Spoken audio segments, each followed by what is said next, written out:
আসসালামু আলাইকুম বন্ধুরা, আশা করি আপনারা সকলে ভালো আছেন। আজকে এই ভিডিওতে দেখানো হবে কিভাবে, অর্থাৎ হাউ টু রিড বার্ড, অর্থাৎ কিভাবে বার্ড পড়তে হয়। যা মনে রাখতে হবে, বার্ড বলতে বুঝি do, does, did, done, doing, to do, to be doing, to have done, to have been doing, to be done, to have been done, having done, having done, having done, having been done. যে এইভাবে প্রত্যেকটি বার্বকে পড়া যাবে। তাই ভিডিওটির প্রথম থেকে শেষ পর্যন্ত দেখুন। আর বার্ব নিয়ে কীভাবে আমরা আলোচনা করেছি তা আমরা এই ভিডিওর মাধ্যমে আপনাদেরকে দেখানোর চেষ্টা করব। যে কোনো বার্বকে বাক্যাংশের মাধ্যমে 143 ভাবে পড়ার পদ্ধতি। রাইট দিয়ে 43টি বাক্যাংশ দেওয়া হলো। যতটুকু সম্ভব এই ভিডিওতে আলোচনা করা হবে ইনশাল্লাহ। রুল 1, রাইট রাইটার, অর্থাৎ বার্বের শেষে এখানে এআর যোগ করে নাউন করা হয়েছে। Right writer, read reader, teach teacher, play player. ঠিক আছে। এখন ভার্বের শেষে আমরা সাধারণত আর, ই আর, আই ই আর অথবা অর যোগ করে নাউন তৈরি করতে পারি। তারপর দেখুন, যেমন instructor, TRO, cooperate cooperation, oppress oppressor. 2, verb plus ING এইভাবে পড়া যায়। যেমন do doing, read reading, write writing, eat eating. ঠিক আছে। আমরা এই 2 নম্বর নিয়ম অনুসারে বারগুলো পড়তে পারি। এক্সাম্পল লক্ষ্য করুন। যেমন reading newspaper is a good habit. ঠিক আছে। Newspaper reading is a good habit, অথবা এভাবে লেখা যায়। অথবা আমরা এভাবে লিখতে পারি, this is my reading room. এখানে ভার্ব ব্যবহার করে সেন্টেন্সটি পড়া হচ্ছে। Reading newspaper we can learn many things. I saw him reading newspaper. The teacher came to me reading newspaper. I saw A reading boy. A reading boy can always do better result. Everybody should always help the reading boy. এখানে এই reading ভার্বটি আমরা ব্যবহার করি কিভাবে sentence তৈরি করেছি তা আপনি দেখতে পেয়েছেন। 3 নম্বর, আন প্লাস ভার্ব প্লাস আইন। যেমন বিলিভিং, এখানে আনবিলিভিং। চেঞ্জিং, আনচেঞ্জিং। ক্লথিং, আনক্লথিং। তারপর হচ্ছে কম্পোজিশন, কম্প্রোমিসিং, আনকম্প্রোমাইজিং। থিঙ্কিং, আনথিঙ্কিং। যেমন উদাহরণ, এখানে একটি নোট রয়েছে। এভাবে অনেক আইনযুক্ত ভার্বের পরে আন বসে পড়া যায় ভার্বকে। যেমন everybody believes a believing person, nobody believes an unbelieving person. The wise are always thinking about their life. We must compromising to all. তারপর 4 নম্বর, ভার্ব প্লাস ভার্বের পাস্ট পার্টিসিপল দিয়ে আমরা ভার্বকে পড়তে পারি ভার্ব অথবা অ্যাডজেক্টিভ হিসেবে। Write written, educate educated, pray prayed, insult insult. Note, এভাবে যে কোনো ভার্ব দিয়ে পড়া যায়। যেভাবে প্র্যাকটিস করবেন, এ এন দা প্লাস ভার্বের পাস্ট পার্টিসিপল প্লাস নাউন। এখন উদাহরণ, an educated person, man, women, chairman. A writer, a written letter, paragraph, dialogue, document. তারপর হচ্ছে a known matter, story, information, problem. জানা যায় এমন কিছু। এখন বাক্য রচনা লক্ষ্য করেন। The book written by Mr. Khan is very methodical. He is reading a book written by Mr. Khan. I saw or found the letter written. যে এভাবে আমরা বারগুলো ব্যবহার করে পড়তে পারি। তারপরে write unwritten, educate uneducated, pray unpaid, done undone. এই হচ্ছে বাক্য। আর এভাবে প্র্যাকটিস করা যায় বাক্যাংশের মাধ্যমে। আমরা ভার্ব কিন্তু বিষয়গুলো আবার বলছি যে ভার্ব, যে একটা ভার্বকে কতভাবে পড়া যায় এবং ব্যবহার করা যায় এই বিষয়ের উপরে। তারপর 6 নাম্বার, হ্যাভিং ডান করিয়া করার পর, হ্যাভিং রাইটেন লিখে লিখার পর, হ্যাভিং ইটেন খেয়ে খাওয়ার পর। এভাবে আমরা নিতে পারি। আর এখানে অসংখ্য উদাহরণ লেখা রয়েছে, একটু দেখে দেখে প্র্যাকটিস করলে হবে। যেমন having written the letter I post it, চিঠিটা লিখিয়া বা লেখার পর আমি ইহা ডাকযোগে পাঠিয়েছিলাম। Having been a doctor he got a job in a hospital. Having been fat enough he work very beautiful. He looked very beautiful. The written having written it was given you. এই যে এখানে right শব্দটি দিয়ে আমরা কীভাবে বাক্য তৈরি করেছি আর কীভাবে পড়তে পারি রাইট দিয়ে, তাই এখানে দেখানো হলো। তারপরে 6 নাম্বার, এই ধরনের সেন্টেন্সে আমরা আলোচনা করেছি অলরেডি। 7 নাম্বার, আচ্ছা 7 নাম্বার হচ্ছে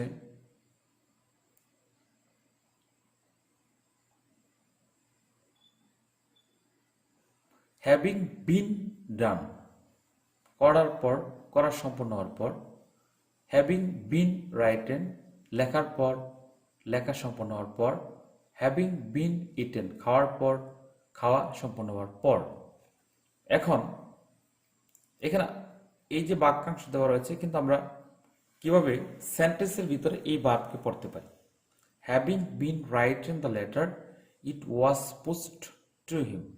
এই ধরনের 1, 2, 3 তিনটি উদাহরণ রয়েছে। খাতায় লেখে প্রথমে ভার্ব দিয়ে বাক্যাংশ, তারপর সেন্টেন্সে প্রয়োগ করলে তাহলে যে কোনো সময় আপনি এই বিষয়গুলো ব্যাখ্যা করতে পারবেন ইনশাআল্লাহ। 8, to do, to read, to eat, to write, to be. এভাবে সকল ভার্বের পুরো টু বেশি এরূপ মিনিংফুল করে পড়া যায়। এখন উদাহরণ, I want to do the work, I want to you to do the work, I am sorry to do the work, I have enough time to do the work, I am going to the work. 9, এখানে to be doing the work, to be writing the work English, কাজটি করতে থাকতে, ইংরেজি পড়তে থাকতে, চিঠিটা লিখে থাকতে, ফুটবল খেলতে থাকতে, প্রস্তুত হতে থাকতে। এই যে ইংলিশগুলো 1-2 বার প্র্যাকটিস করার পর আপনি কিন্তু লিখতে পারবেন ইনশাল্লাহ, কখনো সমস্যা হবে না। এখন এগুলো দিয়ে কিভাবে সেন্টেন্স তৈরি করব, যেমন I told him to be doing the work, I have requested him to be read English. You have been requested to be ready. এখানে বাংলা এবং ইংরেজি পাশাপাশি রয়েছে, শব্দ এবং শব্দাংশ প্লাস সেন্টেন্সে। তারপর 10 number, to have done the work, to have written the letter, to have give you money. এই ধরনের বাক্যাংশ এবং রাইট যে রয়েছে, আমরা এই ভার্বটি নিয়েছি, মানে একটি মাত্র ভার্বকে কীভাবে পড়া যায় এর আলোকে। বাক্যাংশ, I am very pleased to have written the book, he told me to have written the book. আর অন্যান্য উদাহরণ রয়েছে, একটু খাতায় লেখে প্র্যাকটিস করবেন, তাহলে বিষয়টি সহজ হয়ে যাবে ইনশাল্লাহ। তারপর to have been plus verb plus ING, যেমন to have been doing the work for 1 hour, to have been reading the book since morning. To have been writing the book for 2 days. এভাবে আমরা বিষয়গুলো নিজে নিজে রপ্ত করে নেব। যেমন এখন বাক্যের মাধ্যমে কি হবে, যেমন I am sorry to have been disturbing you for long time. He told me to have been disturbing you for long time. যে এভাবে আমরা বাক্যগুলো নিজেরাই পরিবর্তন করতে পারি, কাজ করতে পারি এবং লিখতে পারি। তারপর টু বি রাইটেন লেখা হতে বা হয়, টু বি রেসপেক্টেড সম্মানিত হতে বা হয় বা হয়ে যাওয়ায়, টু বি এস্টাবলিশড প্রতিষ্ঠিত হতে হওয়া এবং হয়। এখন বাক্য এগুলো কিভাবে করতে হবে, এই বাক্যাংশগুলো ব্যবহারের মাধ্যমে প্রথমে লক্ষ্য করুন, I want the letter two be written, আমি চাই চিঠিটি লেখা হোক। I so the letter two be written, আমি চিঠিটি লেখা হতে দেখেছিলাম। Everybody wants to B respected, প্রত্যেকে সম্মানিত হতে চাই। তারপর to have bin written, two have bin respected, two have bin established. এভাবে সকল ভার্বের পরে টু হ্যাভ বিন ভার্বের পাস্ট ফর্ম বসিয়ে মিনিংফুল অর্থ করে পড়া যায়। উদাহরণ, I want the letter to have bin written, আমি চাই চিঠিটি লেখা হয়ে থাকুক। I so the letter to have bin written, আমি চাই চিঠিটি লেখা হয়েছে এমন দেখেছিলাম। তারপর 14, এখানে আমরা টু ডু পড়েছি, টু রিড করেছি, বিপরীত খালি না করা হবে। যেমন এখানে উদাহরণ, প্রথমে এই ওয়ার্ডগুলো পরে, তারপর যেমন নট টু ডু না করা, নট টু রিড না পড়া, নট টু প্লে না খেলা করা, নট টু বি না হওয়া। এখন এই নট টু দিয়ে সমস্ত বার পড়া যায়। আর বাক্য তৈরি করতে এভাবে, not to do the work is your matter, it is time not to do the work, it is time for me not to do the work. এখানে ডু ভার্বটি ব্যবহার করা হয়েছে। তারপরে নট টু বি, আমরা এভাবে প্রত্যেকটি বিষয়, অর্থাৎ এভাবে সকল ভার্বের পূর্বে not to be plus verb plus ING বসিয়ে, ঠিক আছে, মিনিংফুল করে পড়া যায়। ঠিক আছে, not to be doing the work, তারপরে not to be being ready. তারপর বাক্য, I told him not to be doing the work, I request him not to be talking in the class. 16 number, এইভাবে অর্থাৎ এভাবে সকল ভার্বের পূর্বে not to have, অর্থাৎ নট টু হ্যাভ বসিয়ে এই যে ভার্বগুলো রয়েছে সকল ভার্বের পূর্বে প্লাস ভার্বের পাস্ট পার্টিসিপল ফর্ম বসিয়ে মিনিংফুল অর্থ করে পড়া যায়। আর এখানে বাক্যগুলো লেখা রয়েছে, এক একটি করে প্রস্তুত করে নিলে তাহলে সহজে আপনি পারবেন ইনশাল্লাহ। 17 নম্বর, একই সেন্টেন্স একই ধরনের ভিন্ন ধাঁচের, একটু প্রথমে বাক্যাংশগুলো পড়বেন, তারপরে সেন্টেন্সগুলো নিজে নিজে তৈরি করুন। আপনি পারবেন, অন্য কেউ নয়। সবগুলো বিষয় যখন রপ্ত হয়ে যাবে ইনশাল্লাহ। তারপর 18 নম্বর, নট টু বি রাইটিং। ঠিক আছে, এটিও সহজ, বাক্যাংশ ধরে পড়তে হবে এগুলো।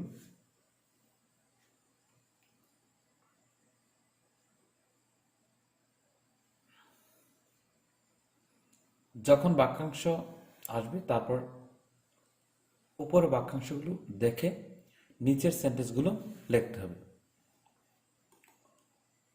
অন্যভাবে 19 পূর্বের মতোই কাজ করে নিতে হবে, তাহলে পারবেন। এখানে বাক্যাংশগুলো একটু দেখে তারপর সেন্টেন্স তৈরি করুন, কঠিন হবে না ইনশাল্লাহ। আচ্ছা, এখন 21 number, un plus verb plus able. ঠিক আছে, যেমন readable unreadable, writable unwritable, thinkable unthinkable, believable unbelievable, changeable unchangeable. বাক্য, the letter is unreadable before all, a good man is never unbelievable, a bad man is man not reliable to us. Verb plus ability, যেমন write plus write ability, teach ability, play ability, think ability, fit ability বাক্য যেভাবে হবে। Her write ability is praise able to all. His left ability is always believe able. তারপরে writing ability, teaching ability, playing ability. পূর্বের মতো শুধু ভার্বটি, আর এখন হচ্ছে ING form থেকে আমরা এর পাশাপাশি এবিলিটি যোগ করেছি, আর এই যে এখানে বাক্যগুলো দেওয়া রয়েছে। আশা করি আপনারা পারবেন এবং সহজেই এই বিষয়গুলো লিখে লিখে উপস্থাপনা করতে পারবেন ইনশাল্লাহ। তারপরে আনরিড অ্যাবিলিটি, পড়ার অযোগ্যতা, পড়ার অক্ষমতা। আনরাইট অ্যাবিলিটি, অনুরূপভাবে লেখার অযোগ্যতা, লেখার অক্ষমতা। আনটিচ অ্যাবিলিটি, পড়ানোর অক্ষমতা, পড়ানোর অযোগ্যতা। উদাহরণ, তার লেখার অক্ষমতা তাকে অসুখী করেছে। Her unwrite ability made her unhappy. Unfit ability makes a man unhappy. Most people have enough unteachability now. তারপরে যে সকল অ্যাবল যুক্ত ভার্বের সাথে এনএস যুক্ত করে নাউন গঠন করা যায়। রাইটেবলনেস, টিচেবলনেস, থিঙ্কেবলনেস। যেমন her writableness is praise able to all. His teachableness is always good. He has no proper teachableness. 26 নম্বর বিষয় হচ্ছে যেমন educatedly, writingly, excitedly, frustratedly. তারপরে এই যে এখানে বাংলা মাধ্যমে প্রথমে ব্যবহার করা হচ্ছে, তারপর বাক্যগুলো সবগুলো ভেঙে দেখানো হলো। যে একটি ভার্বকে কতভাবে পড়া যায়, 26 ভাবে অলরেডি পড়া হয়ে গেছে। একটি ভার্বকে 27 ভাবে পড়া যায়। এই যে প্রথম পর্যায়ে verb plus ING plus LY, যেমন রাইটিংলি, টিচিংলি, এক্সাইটিংলি, রিডিংলি। তারপরে যে বাক্য তৈরি করা হয়েছে, এখানে বাক্যগুলো 1-2 বার দেখলে যে কোনো দুর্বল ছাত্র দেখবে এবং অনুরূপভাবে লিখতে পারবে ইনশাল্লাহ। তারপরে বার প্লাস অ্যাবল, যেমন write plus ably, teach plus teach ably, think ably. তারপরে বাক্য আমি চিন্তা করি সিদ্ধান্ত নিয়েছি, I have been take the decision, think ably. সে পড়াশোনার যোগ্যতার সহিত ছাত্রদেরকে পড়ায়, he teaches the students teachably. তারপরে পাস্ট পার্টিসিপেন্ট আনএডুকেটেডলি, আনরাইটিংলি, আনকন্ট্রোলডলি। তারপরে আনডিসেডলি। বাক্যগুলো এখানে he inform us the matter unwritingly. Most of young men drive their car uncontrollably. No one can work properly uneatenly. যে এইভাবে আমরা বাক্যগুলো নিজেরা লিখতে পারি এবং নিজের মতো করে উপস্থাপন করে সেন্টেন্স সম্পন্ন করতে পারি।